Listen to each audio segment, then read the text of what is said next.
Hello, thank you for clicking on this video. My name is Arlene and welcome to my channel. If you're new here, I am married to my American husband for over 2 years now and I am living here in Washington State, but originally I am from Cebu, Philippines. Bisayang dako. So if you're Bisdak, comment down below. Anyway, today's video, I'm gonna be sharing our love story in a more detailed fashion. If you have seen my previous videos, probably you already know that I met my American husband online on FilipinoCupid.com. So today, I'm gonna be sharing with you the details like our K1 visa experience, how we survived LDR, and the reasons why we ended up looking for our life partner in the online world. It was on March 8th, 2019 that I came across my husband's profile on FilipinoCupid.com.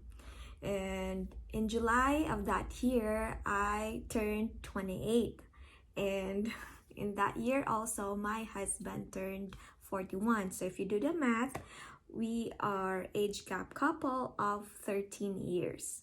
At that time, I have already been working in the corporate world for 8 years. And I thought to myself that I wanted to settle down. But there's nobody to settle down with. I never had a relationship prior to my husband, so that makes me a no boyfriend since birth, or NBSB, when I met my husband. If you're curious why, the reason is Filipino guys are attracted to women who are fair-skinned. Me, as you can see, I am a morena skin, and so my beauty is not appealing to the Filipinos. And in fact, I've been getting like comments from friends and acquaintances that, hey, your beauty is more appealing to foreigners. Why not look for a foreigner husband? And time was no longer on my side to just like wait and sit around for the man to come by. He was clearly not in the Philippines, so I thought to myself, I should try online dating. So I reached out to my friend who found her fiancé online on FilipinoCupid.com. So she told me about the website, the pros and cons, and then I was sold out and I said, okay, I'll try FilipinoCupid.com. And that's how I get to FilipinoCupid.com. My husband, on the other hand, ended up with FilipinoCupid.com after watching several videos of where to find a Filipino woman. He has never been married, and in fact, he considers me as his first girlfriend. He had one relationship prior to me, but that was during his teenage years, and that was only for 6 months, so more like a fling to him, so not really serious. So for him, it did not count. I am his first and last, and he is also my first and last. God is so amazing. He answers prayers because I really prayed for it. It was me who initiated the first move. After reading his profile and seeing his pictures, I get interested to get to know him a little bit more. So I sent him a message, and in fact, he almost blocked me because of my crooked teeth. And like I've said, I am not A+ in the beauty section. So he was not interested with me at all.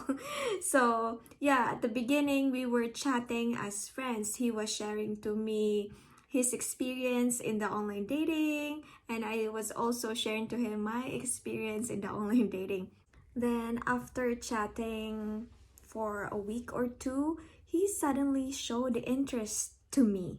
I was actually shocked because I really never thought that he will be attracted with me romantically, but he did. He has reasons. So I suggested to him that we move to Facebook Messenger and close our dating profile. That way, we will not be distracted and we will get to know each other better.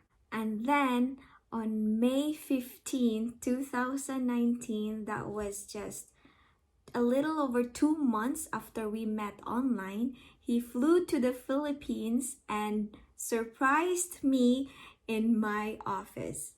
I worked in the international airport and I was just shocked. I was having my lunch at that time when our security guard downstairs called me that somebody was looking for me. And I said, I'm not expecting somebody. She said, Miss Arlene, you need to come down. And I said, no, I will not come down unless you're gonna tell me who that is. But then she said, no, Miss Arlene, I can't tell you who this is. So I said, then I will not come down. So she was forced to tell me. So when she said, okay, the person who is looking for you is tall, handsome, blue eyes. And then I was like, oh my God. And when I received that call, I was actually in the middle of my lunch. And my lunch at that time was century tuna with egg and fried fish. Perfect combo, right? And I told my manager, I said, oh my gosh, Sir Alvin, I think it was Paul downstairs. So he's like, do you have a toothbrush? And I said, I have a toothbrush. He said, then you need to brush your teeth before you come down. But yeah, I actually brushed my teeth, guys, but still. He told me after I told him this story, he said that actually he was able to smell the fish.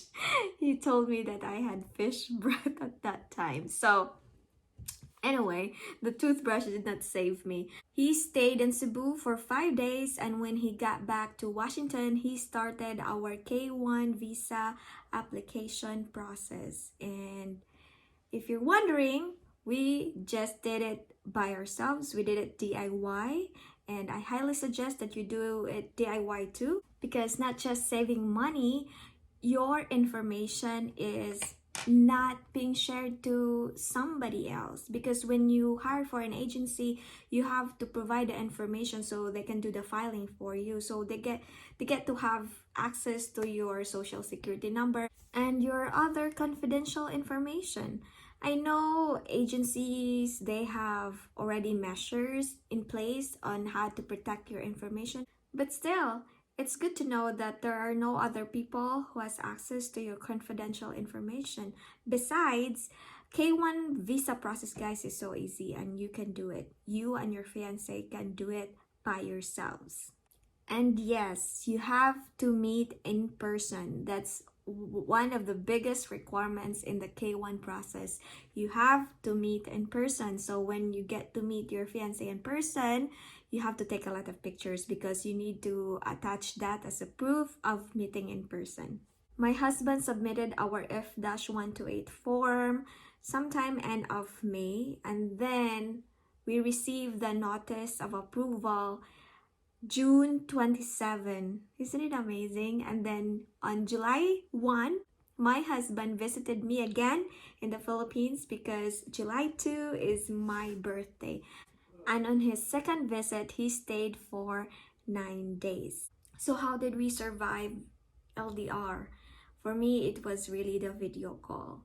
Every chance we get, we make sure that we are communicating with each other, and most of the time it's through video call. To avoid seeding doubt into your partner, you have to be very transparent with each other.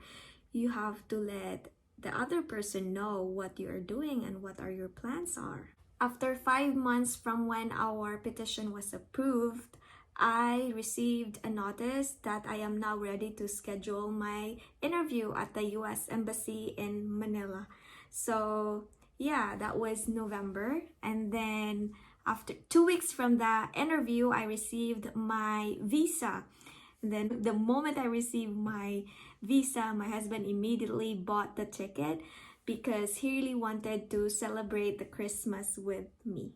On December 18, 2019, I arrived here in Washington, and on January 8, 2020, we got married. So 8 guys. March 8th, 2019, we met. December 18, 2019, I arrived here in Washington. And then January 8, 2020, we got married and I delivered our first baby May 8th, 2021. And then we moved to our house on August 8th, 2021. So yeah, 8 is our lucky number. Anyway, thank you so much for watching, guys. I hope you learned a thing or two from me. I hope to see you again next time. And thank you so much for supporting my channel. Until next time, bye for now.